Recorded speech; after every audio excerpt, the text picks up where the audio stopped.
Hello, welcome back to Otter Pop Culture. Today we're going over the third album by Remi and Sensible J called Fried. This is officially their third and final album of this group. If you don't know who they are, they're an Aussie duo that's been making music since 2012, and they didn't really. I feel like it seems like it's kind of a little confusing in the direction of when it was Remi with Sensible J together, or when it was just Remi himself. And I feel like the idea is that the first album, original or regular People Shit, was pretty much Remi and Simple J. But I'm assuming that since Simple J is the producer, I'm assuming he takes a backseat in that and just kind of lead into more production direction. And then there was a whole little weird spot where in 2014 their second album, first album I should say, the Regular People Shit is a mixtape. Raw and Infinity is pretty much the official first album of them, and it actually does have Sensible J part of it. And I feel like Spotify kind of messed it up a bit by having it Remi. There's one album that just says Remi, and then there's another album that says it's the same album, but it has additional Sensible J inside the track of who's inside the track. And so I listened to that. I love that one. I was really, really into it. It got me into falling out into Diva and Demons. Really love Diva and Demons. I like Raw and Infinity more, but they're both they flow so nicely to the point where it's hard to kind of compare the two. So now going into this one, Fried, and it's the last album, and I feel like they went out with a huge, huge bang. I felt like Remi did a great job with all his topics that he wanted to talk about, and also we get to catch up with him in a weird way, see where he's at since the last album, and also I also love the fact that we have Sensible J kind of. It seems like the production is even more creative with different sounds, and also give you a little like throwback kind of sounds with the same time of a little futurist, like more like modern sounds, and sometimes mixing them both together. It's really cool. I also like the idea that there's an idea of introducing new artists into their music by having them be the features on their album or on their songs. I think it's so cool, and I literally went through the whole thing and just like follow, because every single person that comes into this album just fits so well. It's there's no wasted kind of thing where people like throw in like random artists because it's like, oh, because they're popular, let me throw them in. Like, it seems like there's a reason each person is on a certain track, and they get a perfect amount of space to do what they do, so whether they're singing, whether they're rapping, and it's so nice. And they go on with the story that he's talking about, even to the point where they even put their own little like relations to that direction of how they feel about that situation. So I have it like, I feel like Times featuring Tyler Daley pretty much have that kind of thing where the song's talking about pretty much how no one's really gonna help. There's no one that Remi can really talk to about his drug problem, and when he does, people kind of look down from the nose at him and kind of like, oh, I'm better than you, or I've never had that issue kind of thing. And so what he realizes is that he kind of needs to depend on himself. He has to pull himself together to make himself better. And I feel like Tyler kind of comes in, he's like, I get what you're saying. And to snowball on that, on the idea that no one really seems to really want to give a fuck. It seems like the same thing with going on with him. It's just like people just kind of just are fake to you, and they don't really know they don't want to get to know you and while you have problems, or stand up for you when things are going down. They only want to be there when everything's going well. And so in the end of it pretty much it goes back to Remi, and he talks about pretty much how, because of all of this things happening, if he doesn't continue doing what he's doing, and he's distracting himself with drugs and everything and all these other things that are not benefiting for the music, it's just gonna fall deep down. It's gonna fall all the way down. I feel like the idea is that he pretty much says, like, time to dust myself off and love myself because I know that's what this cost me. I'm pretty much saying he says, I don't want to, if I don't saute beets, you don't eat. We don't eat means I fucked my partner out of his dream too. Pretty much saying I need to do this because if I fuck up, we're fucking up together, you know. And that's something that it's not right to leave that on to my partner has to be, or Sensible J has to like worry about whether or not we're gonna be okay because he can't keep it focused. But anyway, let's go into the songs I really, really like. So that's one of them. But I love 5 a.m. pretty much talking about a mutual toxic relationship which it's very drug heavy, so they think they're in love, but they're really, really not. It's just problems after problems.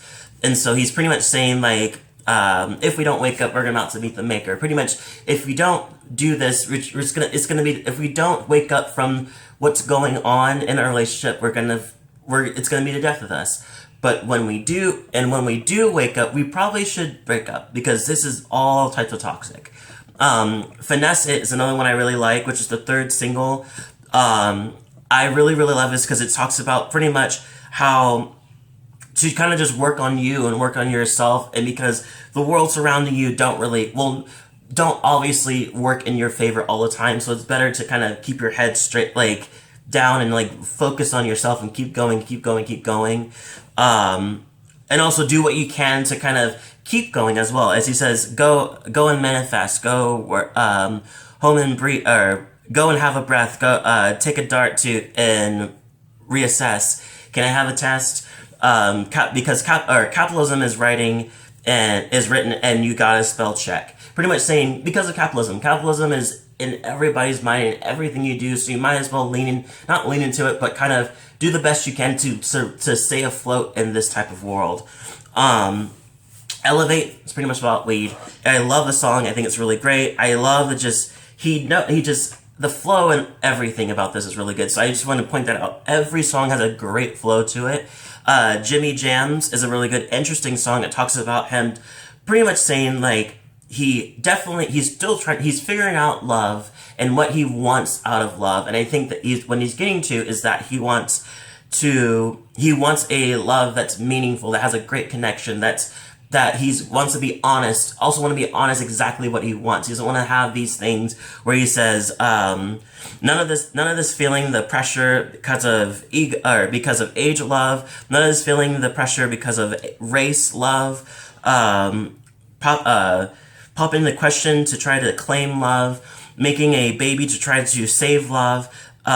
He pretty much says he's just like, he doesn't want that kind of thing. He wants more of he wants to be very transparent about what he wants, and to the point where he talks about monogamy. He's like, I also really don't want to do monogamy either, because I feel like that's not what I want to do.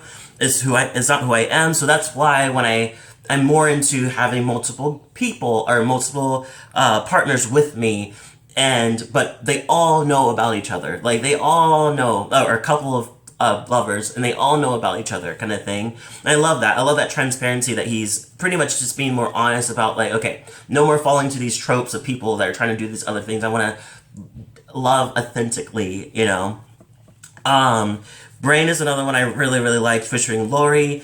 I love it. I love Lori's voice. I feel like she just, the production's already is like just butter as it is, but it feels like the butter got fried and then she came over and just added another layer of butter to it. And it's just so sweet. It's so sweet it's bad in the best way. Like, it's so good. Like, she just glides over that. I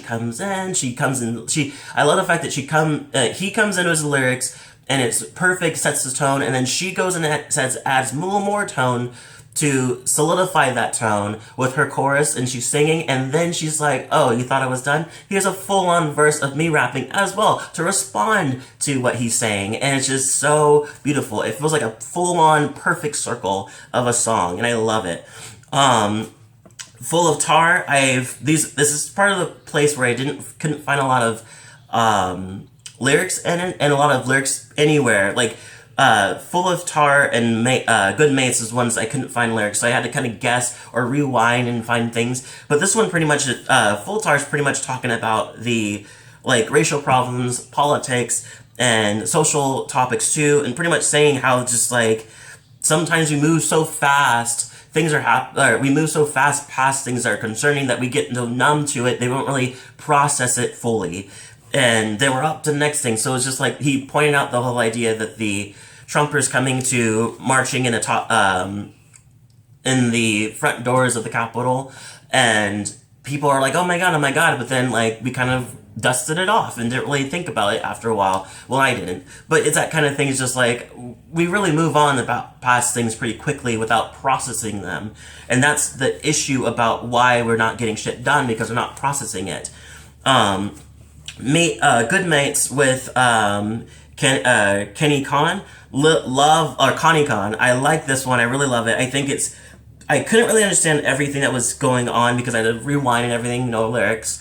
But I definitely love the idea that it kind of touches on, it kind of looks inward into the community, and saying just like it's good to find the good ones, because the society don't give a shit, and neither does the streets. Like, you think you can lean onto that direction, but it's not how you keep on going. It's more about the idea that you need more stability with people surrounding you than you do need to like just survive on the street kind of thing. And he also points out the idea is like some of the baddest motherfuckers are usually one of the sweetest ones that I know.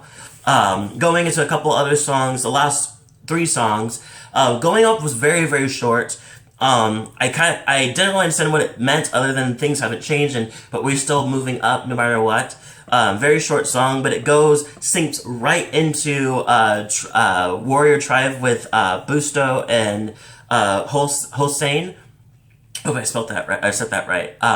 The flow, the vibe of this song is so nice. It's so good. I love the whole idea. No lyrics. I can't really tell you exactly what it's about other than just good people around you. And then finally, Get It Right, which is one of the other third singles featuring Jace XL. And I really, really love this song too, because it pretty much talks about another direction of just like finding, like, kind of a thank you and also a nod to the idea of I'm going to keep on going. All I'm concerned about is making sure I get everything right, that I do what I came to do kind of thing, and not concerned about what other people are thinking and other people around me. That's why I surround myself with good people kind of thing. One thing I like to point out that he says I really like was funny how pain and strain creates hustle. The hustle creates haters and makes haters hate and fans loving. And I feel like that kind of thing where he says I focus on the ladder. I focus on the ladder of the people, the fans, pretty much. Those are the people that keep me going kind of thing. Yeah, so pretty much, yeah, he always keeps people around him and everything. I love that. And it's just so sad that this is the end of their, like, of them doing stuff together, unless they're going to come back. I'm sure they're going to come back and do a couple, like, oh, I'll do a song for you here and there, or Remi will pop up on his songs or whatever. But I feel like it's kind of fun. It's sad send-off, but it's also a good send-off because they're continuing the legacy in a way, like, where they introduce other artists that have that kind of same flow and that things that they want to say, and they're also newcomers too, so it's perfect to kind of boost them up while you're making your exit kind of thing is really cool. So I really appreciate them for doing that. I give this album a 10 out of 10. It's every single song. I wrote down so much shit on it, and I kind of close it in because I don't want to make this video any longer than it is already. But, yeah, that's pretty much it. I love it. Leave a comment below, tell me what you thought. If you liked it, let me know. If you liked this video, let me know. Hit the like button, subscribe button, and notification button too, so you get more of my videos. And thank you so much for watching, and I'll see you all in the next video.